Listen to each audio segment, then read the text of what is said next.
It's the most wonderful time of the year. Yes, we're firmly in Halloween season. That magical time when you can eat your body weight in sweets, order anything pumpkin spiced, and if you're lucky, escape the clutches of Michael Myers.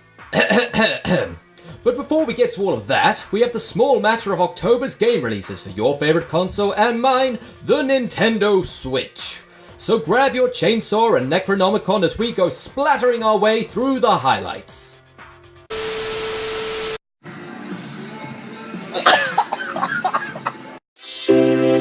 First up, we have Mega Man 11, the first Mega Man game developed since series lead Keiji Inafune's departure from Capcom back in 2010. Now, purists may initially struggle to get on board with the new, kinda cutesy art style found in 11, which is a departure from the 80s throwbacks found in 9 and 10, but give it time and you'll see that this is very much a Mega Man game. Unlike other classic NES stalwarts such as Mario and Zelda, Mega Man doesn't try to reinvent itself for the Switch. Instead, it focuses on what it's always done well. Tight platformer gameplay, challenging sequences, and boss fights aplenty.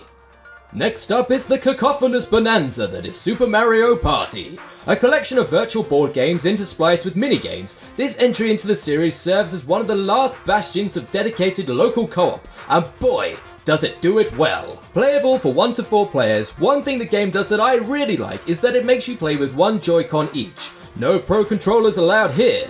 This means each game mode is catered for the one device without fear of any player having an unfair advantage. Couple this with current gen graphics and you've got the best Mario Party game in at least a generation, if not 2.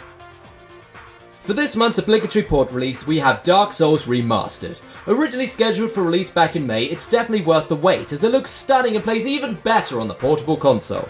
Now, full disclosure, you'll have to play in docked mode to see the infamous You Died screen in glorious 1080p, but once you're hacking and slashing on the go, I guarantee this won't bother you much. There's also an exclusive Solera of Astora amiibo releasing alongside the game, which is exciting if you're into that stuff, I guess. Good for you. Now, it is my undiluted pleasure to announce that they've finally done it. They finally released a console video game adaptation of Tomie Wiseau's cult masterpiece, The Room, famed for such iconic lines as... Hi, doggy. In all seriousness, Fireproof's game puzzler The Room is a modern classic and remains one of the most downloaded games on iOS. Playing like a reverse escape room, you have to solve puzzles to gain entry into the eponymous room. The Switch port will be the first time you can play The Room on a console, and the devs claim the game has been built from the ground up to accommodate for the motion control features of the Joy-Cons. In the words of the great Wiseau, you think about everything. Finally, we have this year's entry into the Just Dance series, Just Dance 2019. If you've ever played anything of the previous games in the franchise, you pretty much know what to expect. And when it comes to a drunk party game, there's not many better, especially because it doesn't require any controllers to play, meaning no breakages. Just Dance 2019 also brings back Just Dance Unlimited, a subscription service that gives you access to over 400 songs to help you dance the night away.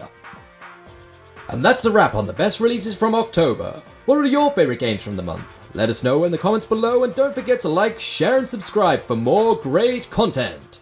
CeX.